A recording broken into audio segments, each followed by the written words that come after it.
પ્રગતિ રિક્ષા ચાલક યુનિયન પ્રમુખ ઇમરાન મંસૂરી। શું માંગણી સાથે હડતાલ ઉપર જઈ રહ્યા છો? કેટલી તારીખે જાઓ?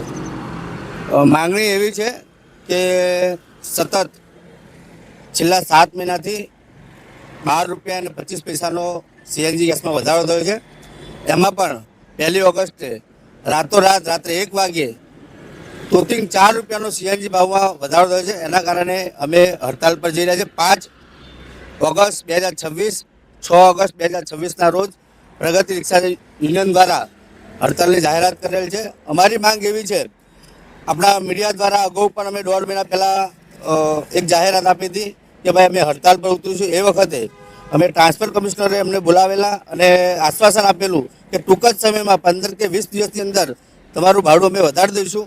તેમ છતાં હજુ સુધી કોઈ પરિપત્ર બહાર પાડેલો ન તો મૌખિક અમને જાણ કરેલી કે તમારું ભાડું વધશે, પણ હજુ સુધી કોઈ પણ જાતનું ભાડું વધારે કરવામાં આવેલું નથી। અને એ પછી 1 ઓગસ્ટે 4 રૂપિયાનો તોતિંગ ભાવ વધારો થયો છે, જેના કારણે રિક્ષા ચાલકો ખૂબ જ આક્રોશ છે અને રિક્ષા ચાલકો ખૂબ જ ગુસ્સે છે અને મોંઘવારીનું બહુ મોટું પાટું ફરીવાર રિક્ષા ચાલકો પર પડ્યું છે। એના કારણે અમે હડતાલ ઉપર જઈ રહ્યા છીએ। કેટલા લોકો તમારી સાથે જોડાવાના છે?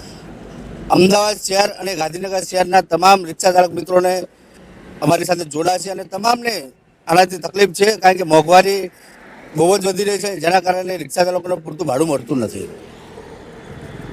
હનીફ મંસૂરી, પ્રગતિ યુનિયન ચાલક, ખજાનચી। શું માંગણી છે? માગણી એ છે કે ભાઈ વારંવાર ગેસનો ભાવ વધારો ચાલુ છે અને ભાડામાં કંઈ નથી, એટલે મોંઘવારી તો અદાણીને જ નડે છે, રિક્ષાવાળાને કોઈ મોંઘવારી નડતી નથી। એટલે સરકારની મિલીભગતથી આ બધું થાય છે। રાતે ગમે તે લાગે અદાણી ઉઠે કે ભાઈ ચલો 4 રૂપિયા 5 રૂપિયા જે બી વધારો કરવો હોય એને મરમરજીથી ભાવ વધારો કરી દે છે। એટલે અદાણી તો બહુ ગરીબ માણસ છે, રિક્ષાવાળા અમીર થઈ ગયેલા છે। રોજના 5-5, 10-10 લાખ રૂપિયા રિક્ષાવાળા કમાય છે અને અદાણી બિચારો ગરીબ છે, એટલે અમીરો પાસે ગરીબોના પૈસા લે છે।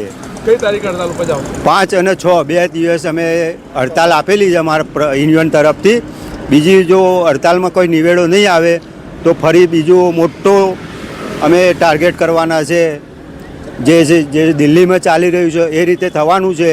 અગર સરકાર અને અદાણીવાળો જો નહીં સુધરે તો બહુ એમને આગળ બહુ નડવાનું છે એમને।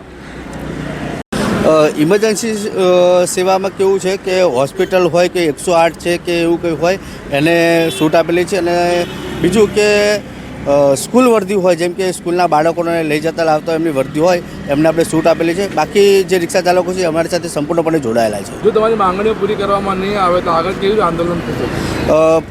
5 અને 6 ઓગસ્ટના દિવસે મેં હડતાલ આપી છે। પહેલાં અમને ભરોસો છે કે સરકાર અમારી વાત માનશે, અને કદાચ નહીં માને તો 2 દિવસની હડતાલ પછી અમદાવાદ ચક્કાજામની અમારી તૈયારીઓ છે।